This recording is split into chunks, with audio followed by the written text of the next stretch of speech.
Assalamualaikum warahmatullahi wabarakatuh. Pertama-tama kami mengucapkan salam Tandan Peduli, salam pelantar semua kepada seluruh petani sawit se-Indonesia. Semoga kita selalu diberikan kesehatan dan mudah-mudahan juga selalu diberikan rezeki berupa kelapa sawit yang berbuah melimpah. Amin. Oke kawan-kawan, di video kali ini kita coba membahas mengapa di kebun kelapa sawit itu sudah dilakukan proses pemupukan tapi kok hasilnya tidak naik. Hasilnya begitu-begitu saja, bahkan kurang hasilnya kawan-kawan. Nah, itu akan kita fokus bahas pada video kali ini. Oke, sebelum itu teman-teman silakan bantu channel kami dulu untuk lebih berkembang lagi. Silakan diaktifkan notifikasinya dan jangan lupa di-subscribe supaya kami nanti akan lebih semangat dalam mengupdate video-video yang terbaru khususnya dalam bidang perkebunan sawit dan perkebunan yang lain. Kalau sudah kawan-kawan, terima kasih. Jadi ada beberapa hal penting kawan-kawan untuk kita ketahui, terutama untuk meningkatkan produktivitas di kebun kelapa sawit kita. Walaupun kita sudah melakukan pemupukan tapi kok tidak naik-naik. Nah, ini akan kita bahas apa sih yang menyebabkan itu. Jadi yang pertama kawan-kawan, hal yang mendasar yang harus kita ketahui adalah penggunaan bibit di kebun kita. Jadi bibit sawit kita yang kita tanam itu adalah jenis apa? Kalau itu bukan dari jenis bibit unggul, bisa kita pastikan memang hasilnya itu akan begitu-begitu saja.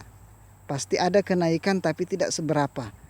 Nah, kebetulan kita akan mereview salah satu varietas unggul juga dari varietas Topaz 1 dari Asian Agri yang ada di hadapan kita. Jadi, yang pertama kunci adalah ketika tonasenya kita akan naik, yang pertama adalah bibit kita harus unggul dulu kawan-kawan. Karena apa? Kalau bibit abal-abal itu kenaikan TBS-nya itu tidak akan seberapa. Karena apa?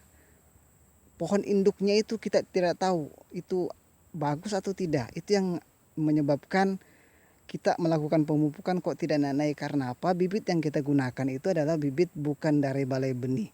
Yang kita lihat sekarang di sini adalah varietas Topaz 1 dari Asian Agri. Nah, ini adalah varietas unggul kawan-kawan. Jadi kami sarankan untuk menggunakan varietas unggul. Karena apa? Itu akan berpengaruh sekali dengan produktivitas TBS-nya. Karena apa? Walaupun kita sering melakukan pemupukan, kalau kita tidak menggunakan bibit unggul pasti hasilnya begitu-begitu saja kawan-kawan. Pasti ada kenaikan tapi sedikit sekali. Karena apa? Bibit yang kita gunakan itu adalah bibit abal-abal. Itu yang pertama yang menyebabkan produktivitas TBS kita di kebun kita itu tidak naik-naik karena penggunaan bibit yang abal-abal. Harus menggunakan bibit unggul semacam ini kawan-kawan. Topaz 1 yang terkenal dengan buah orange-nya semacam ini kawan-kawan. Ini sudah matang, tinggal dipanen.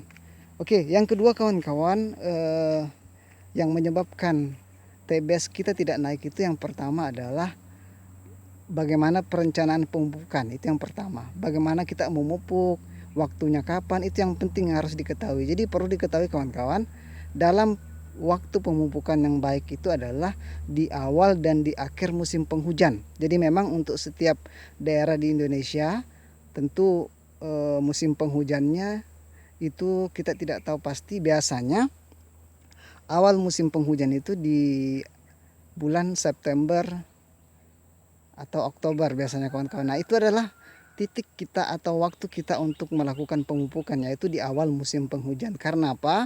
Ketika kita melakukan pemupukan di musim penghujan, biasanya nanti kita khawatirkan pupuk kita itu akan hilang. Karena apa?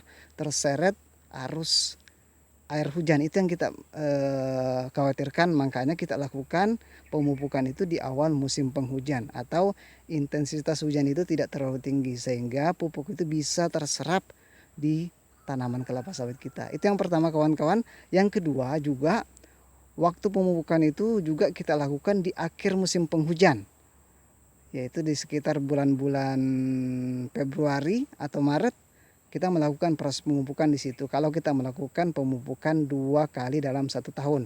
Jadi tujuannya adalah untuk supaya kelapa sawit kita itu betul-betul merasakan pupuk yang kita tabur itu. Karena pada saat di awal dan di akhir musim penghujan itu kondisi tanah itu lembab sehingga nanti pupuk kita itu akan mudah terserap oleh kelapa sawit kita. Nah, kalau di musim kemarau kawan-kawan tidak dianjurkan, karena apa? Kita takut ada nanti penguapan pupuk kita sehingga nanti tidak akan terserap oleh kelapa sawit kita. Itu yang perlu diketahui. Jadi waktu pemupukan itu sangat penting, yaitu di awal dan di akhir musim penghujan, untuk 2 kali masa pemupukan untuk 1 tahun. Oke, yang kedua adalah teknis atau cara pemupukan yang salah kawan-kawan. Itu biasanya juga yang menyebabkan produktivitas TBS kita yang kurang. Yang pertama kawan-kawan, kalau sudah menghasilkan semacam ini kawan-kawan, titik pemupukan kita itu usahakan 1 meter dari pokok.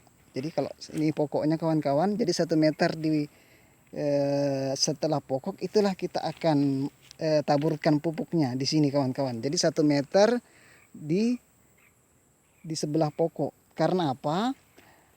Akar-akar kelapa sawit itu sebetulnya berada di 1 meter setelah 1 meter di dekat pokoknya. Karena itu adalah titik-titik titik-titik akarnya kelapa sawit kita. Jangan kita dekat betul di pokoknya itu. Karena apa? Nah, kalau di dekat begini karena akarnya itu bukan di sini kawan-kawan. Jadi ini akar serabut kalau kelapa sawit itu. Jadi akarnya itu akan ada di 1 meter di sebelah pokok. Nah, itu adalah teknik penaburan atau teknik pemupukan yang benar, yaitu di jarak 1 meter dari batang kelapa sawit kita. Karena apa?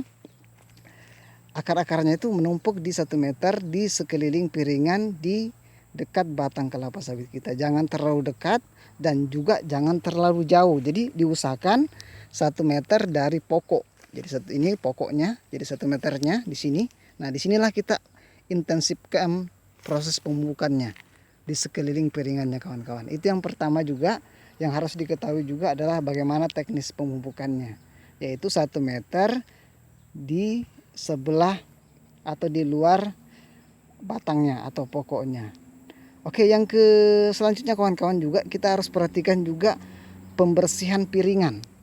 Jadi kita bersihkan piringannya ini dari rumput-rumput atau gulma-gulma. Karena apa? Kita takutkan nanti ada kompetisi ketika kita menaburkan pupuk. Jadi nanti kalau ada rumput di sini misalnya di piringannya ini, nanti ada kompetisi atau ada persaingan mencari makan. Jadi nanti rumputnya yang subur kawan-kawan, bukan kelapa sawitnya. Makanya pembersihan piringan juga itu sangat penting. Itu yang selanjutnya kawan-kawan. Yang selanjutnya juga kawan-kawan, ketika kita melakukan proses pembersihan piringan, jangan sampai kita membersihkannya dengan racun. Mengapa dikatakan semacam itu? Karena apa? Racun itu dikhawatirkan nanti akan membunuh atau akan mematikan akar-akar yang ada di sekeliling piringan kita ini kawan-kawan. Nah, itu yang menyebabkan kelapa sawit kita stres. Karena apa? Kita sering melakukan pembersihan piringan dengan menggunakan racun. Nah, itu membahayakan karena nanti akar-akarnya yang ada di tanah, yang ada di permukaan tanah itu akan mati. Nah, itu akan menyebabkan juga berpengaruh pada produktivitas kelapa sawit kita. Oke, itu mungkin saja kawan-kawan sebagai sharing informasi kepada kita semua tentang penyebab kelapa sawit kita ini produktivitasnya tidak naik-naik. Karena apa? Yang pertama tadi saya simpulkan adalah penggunaan bibit unggul. Yang pertama, yang kedua waktu, yaitu di awal dan di akhir musim penghujan. Yang ketiga cara kita, yaitu di sekitar 1 meter dari batang. Dan yang keempat pembersihan piringan. Dan selanjutnya ketika kita membersihkan piringan harus menggunakan cangkul atau menggunakan alat yang mekanik. Jangan menggunakan racun. Karena apa? Kita khawatirkan nanti ada ada kematian akar-akar kita itu kawan-kawan, akar-akar kelapa sawit kita. Mungkin itu saja kawan-kawan sebagai sharing informasi kepada kita semua tentang bagaimana atau mengapa kelapa sawit kita itu tidak naik-naik tonasenya walaupun sudah dipupuk. Oke, bagi kawan-kawan yang ingin menanyakan silakan berdiskusi di dalam kolom komentar. Insya Allah nanti kita sama-sama berdiskusi dan insya Allah nanti kami akan menanggapi. Mudah-mudahan video ini punya manfaat bagi kita semua. Assalamualaikum warahmatullahi wabarakatuh. Terima kasih.